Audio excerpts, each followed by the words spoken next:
Vou Uau! virar aqui pra ver. Vê, tá vendo aí? Então, agora a senhora tá de lado. Aí é pobre, se... Ah, fé, mãe de misericórdia, Senhor. Coloque o celular em pé, professor, acho que vai ser melhor. Melhor, A é? senhora tá de... É, Danado um negocinho aqui, ó. os pezinhos, Os né? pezinhos, que aí esse pezinho, menino, não dá certo não. Só pode ser assim mesmo, Clepton.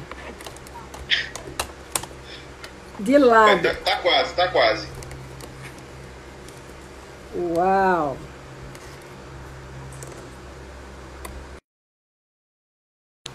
E agora, melhorou? A senhora continua de lado, professora.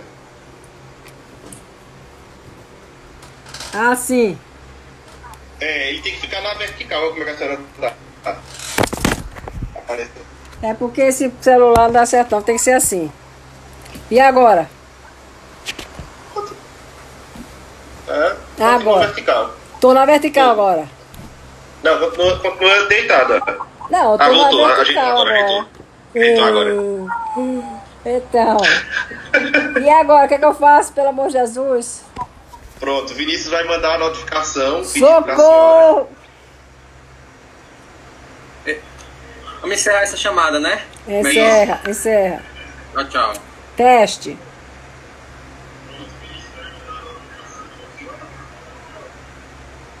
Encerrei. Agora.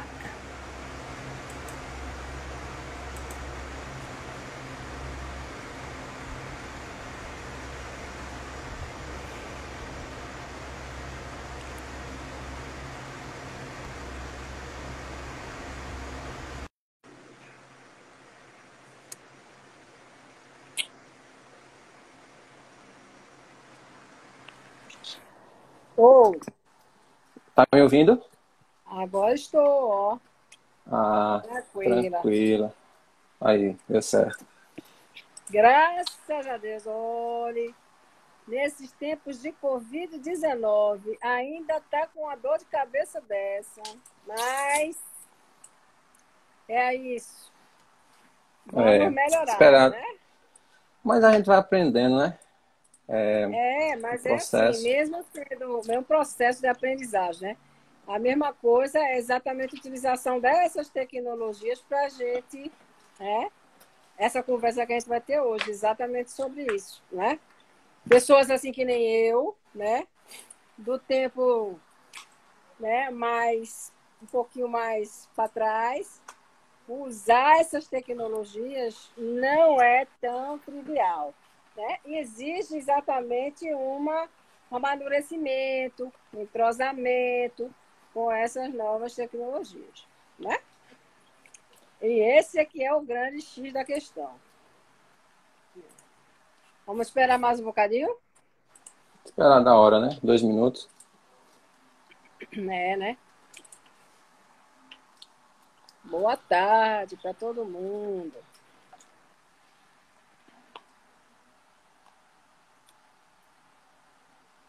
E aí? Pois é. Para quem tá entrando agora, né? Boa tarde. Daqui a pouco a gente explica o propósito dessa live.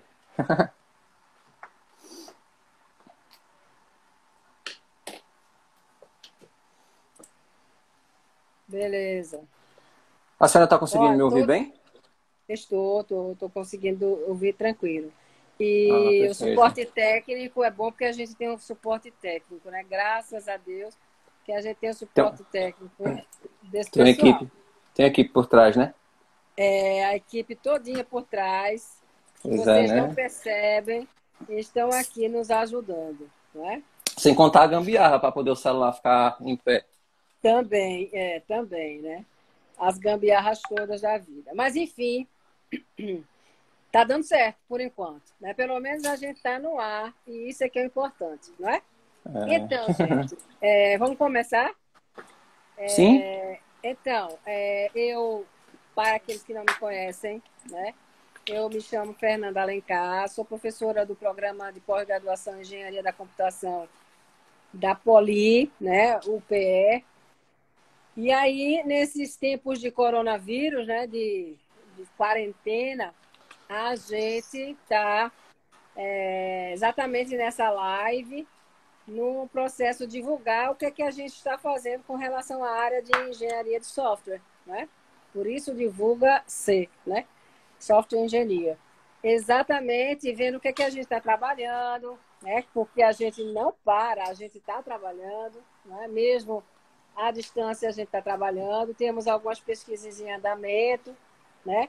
Dentro da área de engenharia de software, a minha digamos assim, área base é engenharia de requisitos, e como requisitos ela entra, né, ela perpassa todas as áreas, né? Então, a gente tem alguns trabalhos em andamento. E a gente escolheu exatamente essa temática, né, de uso de metodologias ativas e uso também um pouco da EAD, para a gente discutir um pouquinho disso, né? Nesse contexto, sobretudo, de uso dessas tecnologias. Vocês já perceberam, aqueles que chegaram logo cedo, que para certos tipos de professores, né, que são mais acostumados com a prática da sala, do quadro, né, da presença, às vezes o uso de tecnologia não é muito trivial. Então, é o meu caso, né? Então, nós convidamos o Vinícius, né, José Vinícius, cujo trabalho dele é nessa linha. Então, ele vai se apresentar para que a gente possa iniciar a nossa conversa. Então, né, agradeço o espaço disponibilizado a mim. Meu nome é José Vinícius, sou natural do Sertão da Paraíba, sou graduando em Sistemas de Informação na na Universidade Federal Rural de Pernambuco, mas não aí do Recife, na unidade de Serra Talhada. E com isso, após a minha graduação, eu comecei na verdade, antes, no final da graduação, eu já tinha participado de um projeto de extensão, onde eu fui professor na Associação de Pais e Amigos dos Especiais de Serra Talhada. E com isso a gente começava a introduzir alguns tipos de metodologias lá. E nesse processo, eu dava aula junto com meus colegas, tanto de informática básica como de robótica. O que acontece? Foram 15 meses nesse projeto de extensão, e a partir daí eu já comecei a traçar meu perfil, porque eu confesso que até então eu estava na graduação e não tinha traçado um perfil para seguir após o término da mesma. E esse projeto ele foi um divisor de águas, digamos assim, na minha vida, na minha carreira acadêmica e profissional, falando. E com isso, eu comecei a traçar esse perfil, comecei a descobrir um perfil de pesquisador, que até então eu não tinha, um perfil de uma pessoa que sente curiosidade nas coisas, que está antenado com aquelas determinadas situações que o mundo está vivenciando. E eu decidi me inscrever no programa do PPGEC, que é o Programa de Pós-Graduação em Engenharia da Computação. Defendi meu TCC na segunda-feira, e esse programa, o prazo ia até na sexta-feira, da mesma semana. Foi uma correria, mas eu decidi me inscrever. Confesso que não tinha tanta expectativa. Quando saiu o resultado, eu estava entre os aprovados, enfim, aí eu tive que correr, tive que colar grau em antecipado, tive que me mudar para Recife. No começo foi uma dificuldade, né, de adaptação. Você sai de uma cidade relativamente menor para uma cidade maior, como é o Porto de Recife. Mas tem sido muito proveitoso. Tem sido uma situação na qual eu tenho aproveitado cada segundo, tanto com meus colegas ali dentro da sala de aula, questão de maturidade, questão de outras características que só vêm a somar como pessoa, como também com os professores que o próprio PPGEC tem no corpo docente.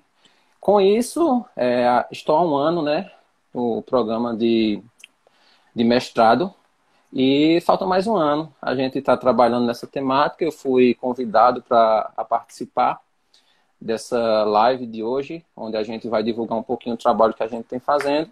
Confesso que eu fiquei um pouco surpreso, né, porque eu não sou essa pessoa de fazer esse tipo de coisa, mas a gente está aqui, a gente vai conversar um pouquinho o que é que tem sido feito, o que é que a gente está propondo, qual é a área que a gente está trabalhando.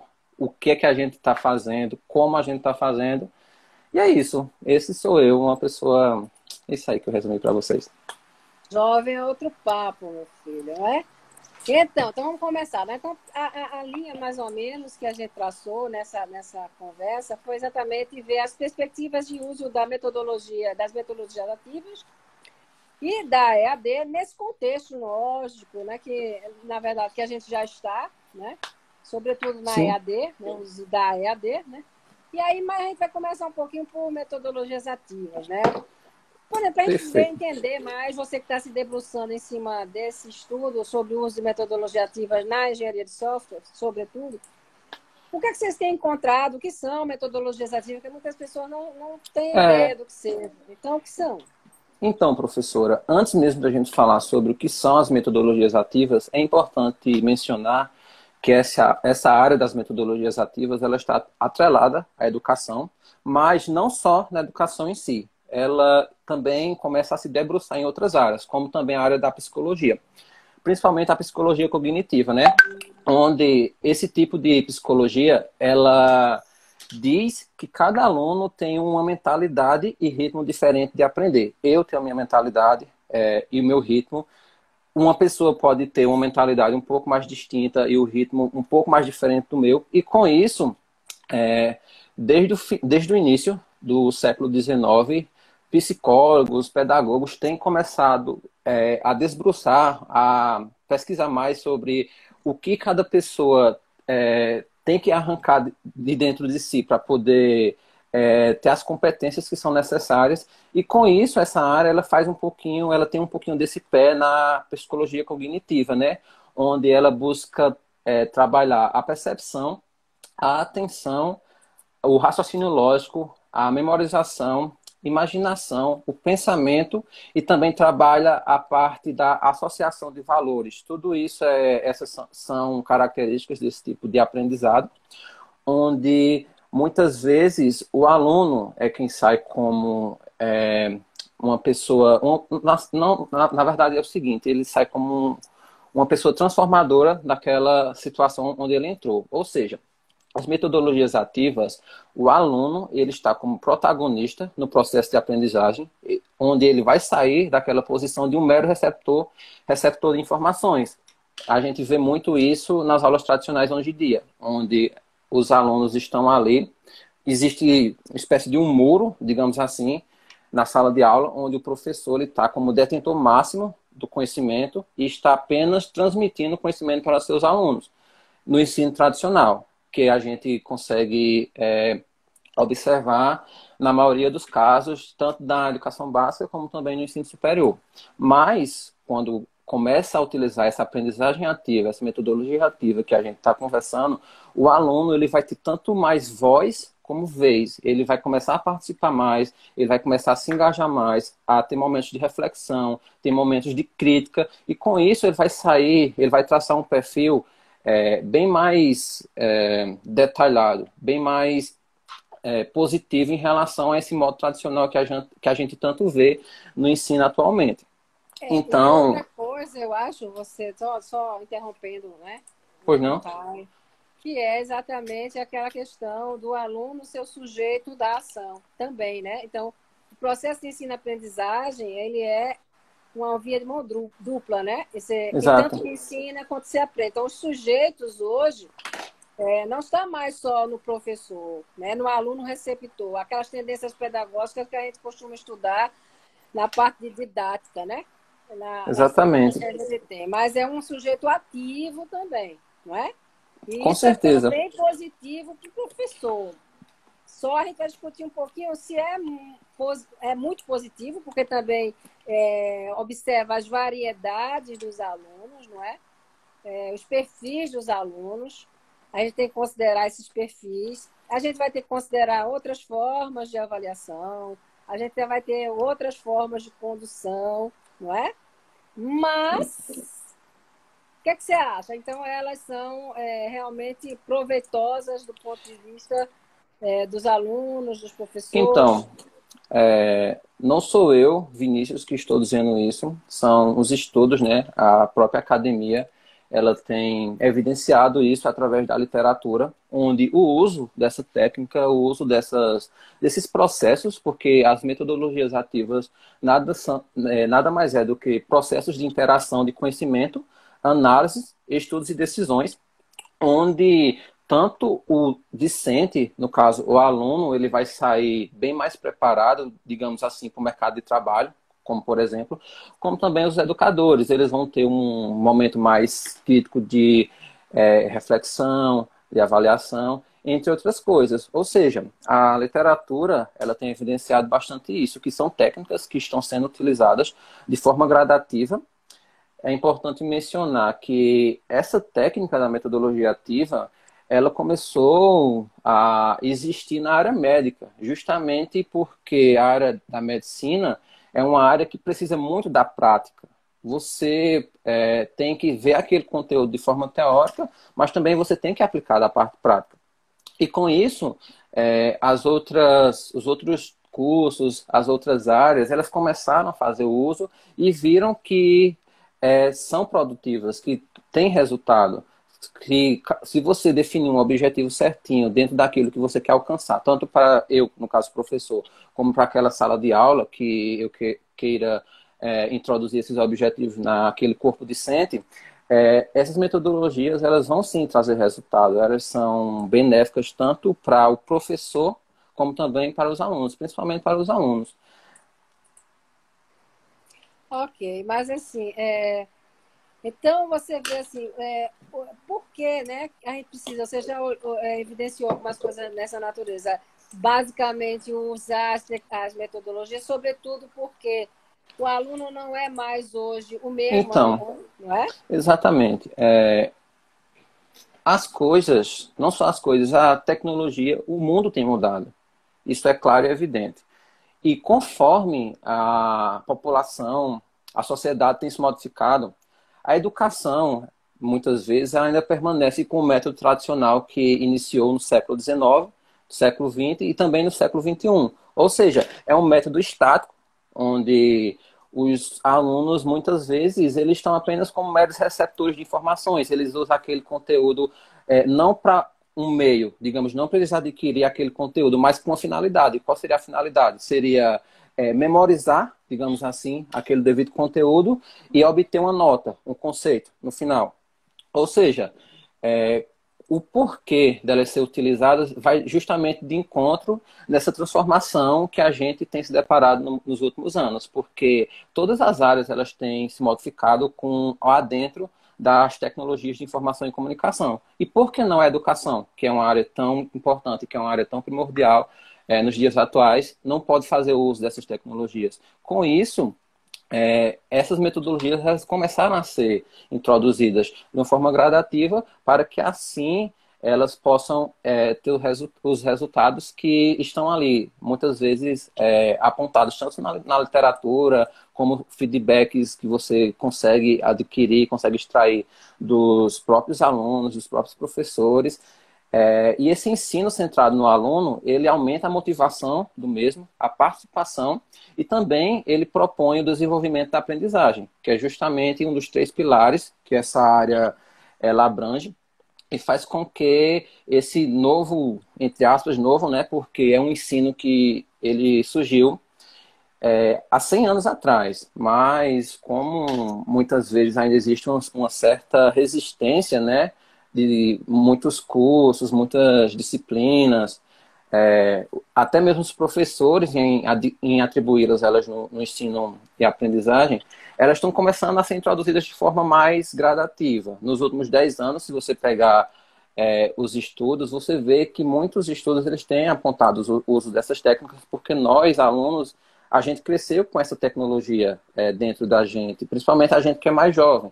Eu que tenho meus 24 anos, eu prefiro esse tipo de abordagem do que muitas vezes um ensino onde eu vou ficar sentado numa cadeira, vendo o professor transmitir um conteúdo muitas vezes no quadro, muitas vezes em um livro, em um slide, e com isso eu vou ficar desmotivado, vou ficar, de certa forma, com uma leve preguiça, e os estudos eles apontam também que com 15 minutos já existe uma desmotivação, já existe uma certa preguiça daquelas pessoas que estão vendo aquele tipo de conteúdo que está sendo passado de forma passiva.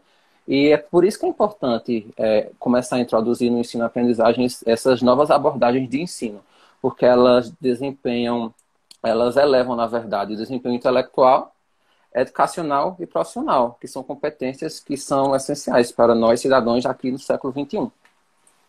E isso é que, veja, antes disso, que eu ia perguntar como é que você poderia usar essas tecnologias dentro da engenharia de software, né? Porque esse é o nosso foco, a engenharia de software. Mas antes disso, seria interessante, quais são os tipos de metodologias que há? Porque a gente tem conhecimentos de alguns, não é? Você falou aí na medicina, e na medicina normalmente se usa aquele baseado em problemas, né? O aprendizado baseado em problemas. Pois então, é, a partir de um problema você desenvolve todo o processo de aprendizagem. Mas tem mais, né? Sim, tem sim. Eu trouxe aqui uma listinha com os principais tipos, mas esses que são os principais para a literatura que estão sendo mais apontados e utilizados nos últimos 10 anos. Mas se vocês quiserem se debruçar um pouquinho mais, vocês vão ver que existe dezenas de tipos. Para cada tipo existe um objetivo, uma característica que você consegue adquirir, consegue extrair do discente. Mas voltando para a pergunta, né, tem a aprendizagem baseada em problemas, que é justamente esse tipo de aprendizagem que a senhora falou que é utilizada na área médica, onde a gente busca um problema. É importante frisar que esses problemas eles são advindos do mundo real.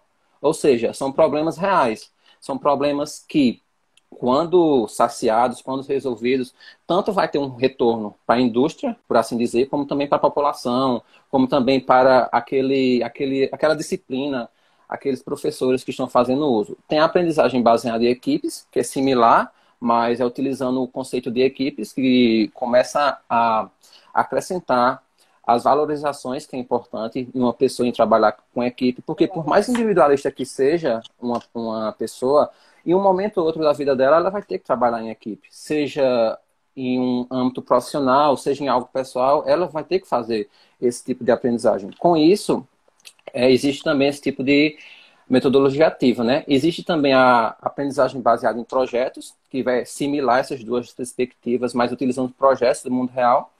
A sala de aula invertida, onde o docente, ele inverte o papel, ele traz o discente, no caso nós alunos, para começar a introduzir o assunto, começar a repassar o assunto para as demais pessoas. É uma abordagem que tem sido bastante utilizada e que tem também bastante resultado, você encontra na literatura.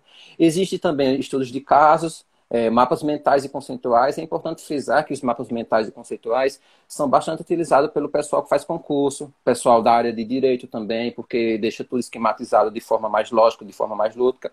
Falando em lúdico, né, sem esquecer também do uso de games, a gamificação, que tem sido um tipo de abordagem que tem sido bastante utilizada recentemente. Não jogos, não estou falando de jogos, estou falando de gamificação, que é um processo onde a gente vai trabalhar certas competências, certos conteúdos, mas de uma forma lúdica, fazer com que aquela pessoa ela possa aprender brincando, digamos assim. E existem outros tipos de aprendizagem, mas essas são as que estão sendo mais utilizadas nos últimos anos. Ok. E assim, e você não agora me responde com relação à engenharia de software especificamente. Será que você tem algum resultado de uso dela na engenharia de software, ou seja, em todas as suas áreas, né? Nas sub-áreas da engenharia de software? Sim. Como que está sendo isso? Então, né, trazendo para o meu mundo, digamos assim, né, porque eu estou no programa de Engenharia da Computação, na área de Engenharia de Software, no qual eu estou trabalhando esse tema das metodologias ativas no ensino e aprendizagem de engenharia de software. As que estão sendo mais utilizadas é justamente aquelas tipos de aprendizagem que vai acrescentar a indústria. De que forma? Muitas vezes há uma conexão entre o professor com o mercado de trabalho afora. Ele vai buscar um problema, muitas vezes, de uma empresa de uma associação, de alguma coisa que a sociedade está necessitando, e vai trazer aquele problema para dentro da sala de aula. A gente vai buscar um amparo acadêmico, ou seja, a gente vai buscar na literatura formas de tratar aquele problema de uma forma eficaz e evidenciada pela ciência, e com isso, a aprendizagem baseada em problemas, a aprendizagem baseada em projetos, elas têm nesse contexto da engenharia de software, porque existem os problemas advindos das situações do mundo real, que as pessoas estão necessitando, que estão, muitas vezes, sem uma resolução, digamos assim. Esses problemas, eles vêm para dentro da sala de aula, eles começam a ser destrinchados, caracterizados, e são resolvidos de uma forma que o resultado tanto beneficia o próprio mercado, a própria indústria, como também a academia. Tá, mas assim, você vê que a própria engenharia de software, ela é fundamentalmente colaborativa, né? O trabalho é em equipe, né? E você citou aí uma das metodologias que leva o time, né? Leva em consideração o time. E a gente tende exatamente a usar esse tipo de metodologias já para o ensino das disciplinas relacionadas a desenvolver projetos, a projetos em geral. Pois é importante... Não, só para finalizar esse tópico, é importante fazer o uso, principalmente dessa de equipes que a senhora falou, porque o que acontece, quando nós, alunos, fazemos o uso dessas metodologias, que a gente começa a perceber o que o mercado de trabalho está pedindo, quando a gente acaba, muitas vezes, os cursos de graduações e pós-graduação, a gente já está um profissional mais apto a trabalhar de uma forma mais representativa na indústria. E com isso a indústria ganha também, porque ela não faz tanta... Quando ela recebe um profissional capacitado, que veio da graduação, ela não perde nem tempo, nem recurso preparando aquele profissional com curso de capacitação, como a gente tem visto bastante atualmente. Ok. O pessoal está perguntando se para metodologias para grandes grupos, não é? Em geral, a gente já sabe que trabalhar em equipe é a nossa grande problemática, né? Por uma série de razões. Porque as pessoas têm perfis diferentes, porque relacionamentos são difíceis, né? Mas quando você debruça, na verdade, né, sobre um determinado ponto comum, que é um objetivo a resolver, as diferenças podem ser minimizadas, né? E aí a gente teria exatamente a baseada em problemas, teríamos a baseada em projetos, no próprio time, né? Mais específicas para tratar grupos maiores de pessoas. Não é fácil, e era isso que eu estava querendo que você comentasse com relação aos perfis, as habilidades que devem ser desenvolvidas e estimuladas nos docentes, sobretudo, né? Para mudar de atitudes, né? Pensar de forma diferente, sair um pouquinho da caixa, né?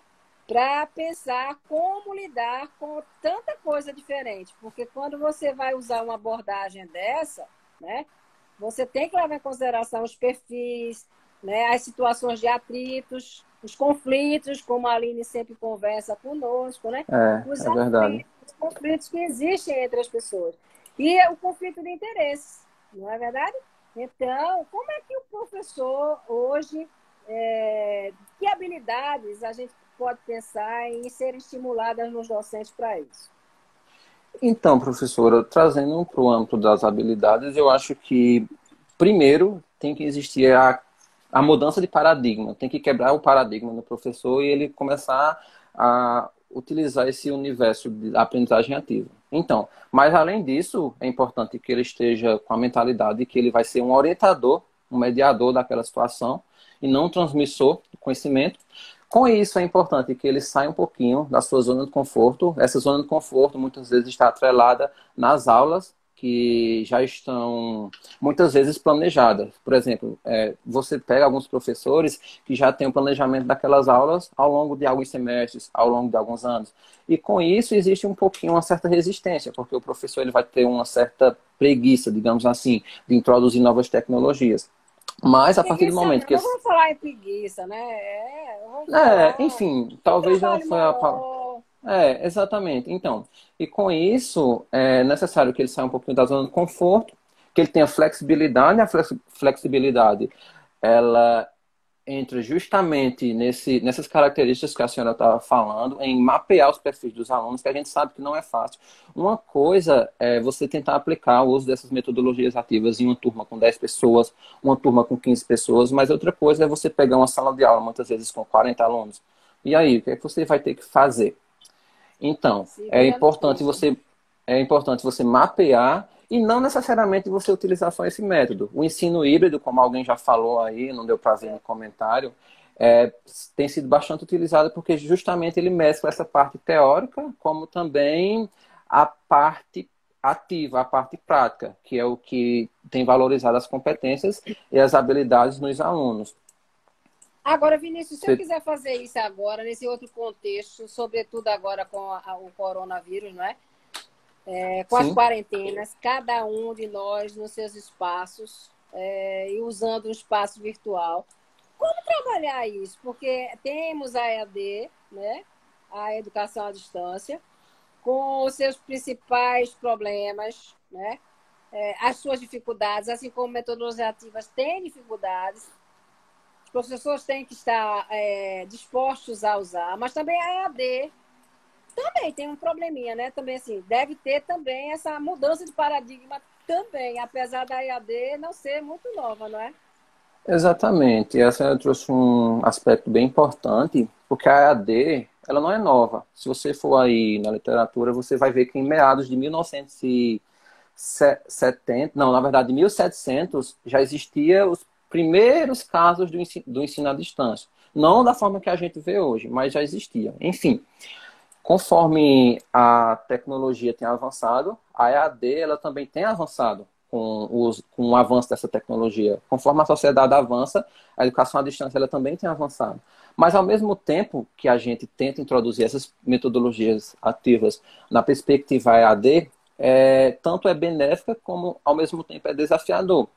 Porque, muitas vezes, os docentes eles não estão preparados para esse tipo de prática. Você pega agora o contexto atual que a gente está passando, muitas vezes o, o docente ele é pego de surpresa. Aí o que acontece? Ele não sabe, ele não teve um tempo hábil para se preparar. Ele sabe que tem, principalmente o ensino fundamental e médio, de alguns estados que estão trabalhando com esse ensino à distância, ele não teve um tempo hábil para se preparar. Ele foi pego de surpresa. Muitas vezes ele não tinha nem sequer aplicado esse tipo de educação na vida, mas eles começam a se reinventar, né? Porque a educação sempre é desta forma, é necessário se reinventar, sair um pouco da casinha, sair, pensar um pouco fora da caixa, para trazer uns resultados que sejam, de certa forma, positivos, né? Por mais que seja desafiador, mas também é importante introduzi-las, porque você faz com que aquela pessoa que esteja do outro lado da tela, que esteja em outra cidade, muitas vezes em outro estado, ela comece a se valorizar mais em relação a várias competências. Porque se o docente ele traçar um perfil todo certinho em relação ao objetivo que ele quer alcançar, que ele tem como meta no uso da educação à distância, os discentes, eles fazendo o uso de uma maneira correta, eles vão ter o resultado. Eles vão se sentir, ao invés de eles se sentir desanimados com o ensino à distância e, de certa forma, desgastados, eles vão ficar mais motivados. Eles vão ficar com uma sensação de curiosidade, de buscar muitas vezes aquele conteúdo, de ir atrás, de investir, de pesquisar, de refletir e também de ter uma análise um pouco mais crítica. Ah, professora, essa abordagem que a senhora trouxe não está sendo legal. Seria interessante a senhora procurar um outro aspecto. É importante essa flexibilidade, essa análise crítica e também é importante esse diálogo entre o corpo discente e com o corpo docente, para poder chegar num denominador comum, né? Num bem-estar comum para ambos. Mas você falou num ponto aí que é assim, às vezes a gente tem uma visão, enquanto docente, né? A visão agora docente, é que eu estou pensando no objetivo que eu quero alcançar. Mas enquanto docente, e docente que está, digamos, no processo do ensino, né? Para promover a aprendizagem do aluno, eu tenho que pensar em como é que o aluno vai aprender. Então, o foco no meu objetivo, mas sim o que é que eu quero que o aluno, né, alcance. Meu foco vai estar naquele como ele vai alcançar, que é um pouco diferente, né? E óbvio que nessas metodologias ativas, alguém falou aí, ela é muito interessante, muito útil nessa perspectiva de engajamento realmente, né? Da motivação, da ação, da atuação, ela é importantíssima e faz com que realmente a coisa não fique monótona, como você havia falado, né? Mas é importante, por outro lado, agora o docente, primeiro, se motivar para mudar suas práticas diárias e na perspectiva da educação à distância, também, porque agora eu preciso não só usar recursos tecnológicos, porque a educação à distância não é só usar os recursos Sim. tecnológicos, não é?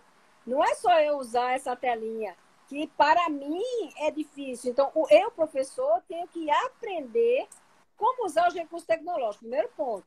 Segundo ponto é que práticas, que dinâmicas eu vou usar uma vez que eu dominei agora os meus recursos tecnológicos, né? E aí eu vou ter o segundo agravante, que é como motivar os alunos que não estão junto de mim, porque quando estão junto de mim, eu posso chegar lá, cutucar, eu posso chegar lá, né, aumentar o volume da minha voz, eu posso fazer alguma coisa desse tipo. Mas quando está à distância, os meus braços, as minhas mãos não tocam ele. Então, vejam que a mecânica ou o método de ensino tem que ser muito bem casado agora com a proposta que eu quero. Então, como eu ensinar, esse é o desafio, né? E esse desafio só porque a gente está tentando buscar, né, Vinícius, com a sua pesquisa, com a pesquisa de mais 3 colegas do grupo, né, uma de doutorado e outros, que é nessa perspectiva de o que eu tenho que fazer, como o professor agora tem que se posicionar diante dos recursos que ele tem, né, das propostas metodológicas que existem, diante das tecnologias que existem, né, os ambientes que propiciam você chegar a lugares que antes você não chegava, mas também como casar essas coisas, porque a gente tem modelos de EAD em que as pessoas ficam entediadas, né? Sim. E isso, em vez de facilitar o processo da aprendizagem, dificulta, né? E aí é a mesma coisa, como se fosse presencial. Eu tenho que decorar, aprender a responder aquilo que querem que eu responda, né? Do mesmo jeito. E não de uma outra forma. Então, a gente tem que deixar bem claro que a EAD, ela é importantíssima, ela é muito boa para alcançar novos horizontes, maior número de pessoas, possibilitar, né, que as pessoas tenham acesso à educação, mas ela é preciso a gente mudar também, enquanto docente, sair da caixa, sair do quadrado, mudar a cabeça, ter vontade de mudar.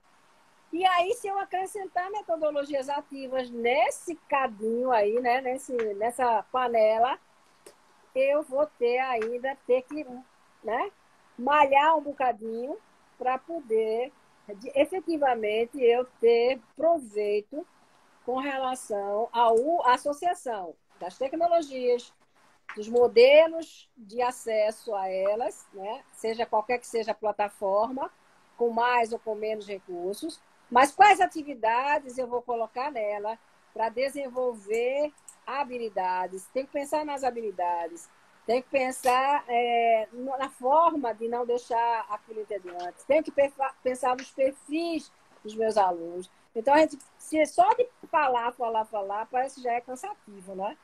A gente já fica cansado de falar. Mas eu acredito, por isso que eu estou propondo para vocês esse desafio também, de ir junto conosco no grupo, em busca de como fazer, não só de ferramentas, né? Ferramentas tecnológicas para a gente melhorar, aperfeiçoar os ambientes, mas também métodos que possam adequar as situações, os perfis, né, as características, as habilidades profissionais. Só uma coisa, Vinícius, que eu queria só lembrar, que hoje que era a questão da permissão, né?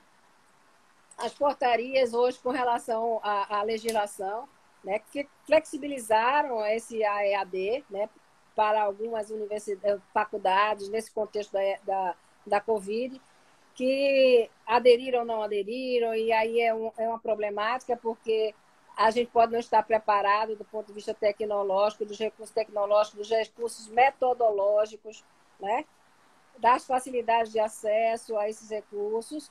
Isso é uma problemática, mas também hoje é possível, nos nossos próprios projetos pedagógicos, a gente destinar, mesmo que seja uma carga presencial, um curso presencial predominantemente, mas é possível já desde 2019 que a gente aumentasse o percentual de carga horária destinada a essa educação à distância, né? Que antigamente era 20%, e agora, a partir de 2019, dezembro de 2019, passou a ser até 40% de ensino em EAD. Mas não basta só, voltando a enfatizar, não basta só ter o acesso tecnológico, né, acessar você e ficar aqui discutindo com você, né, assim, né?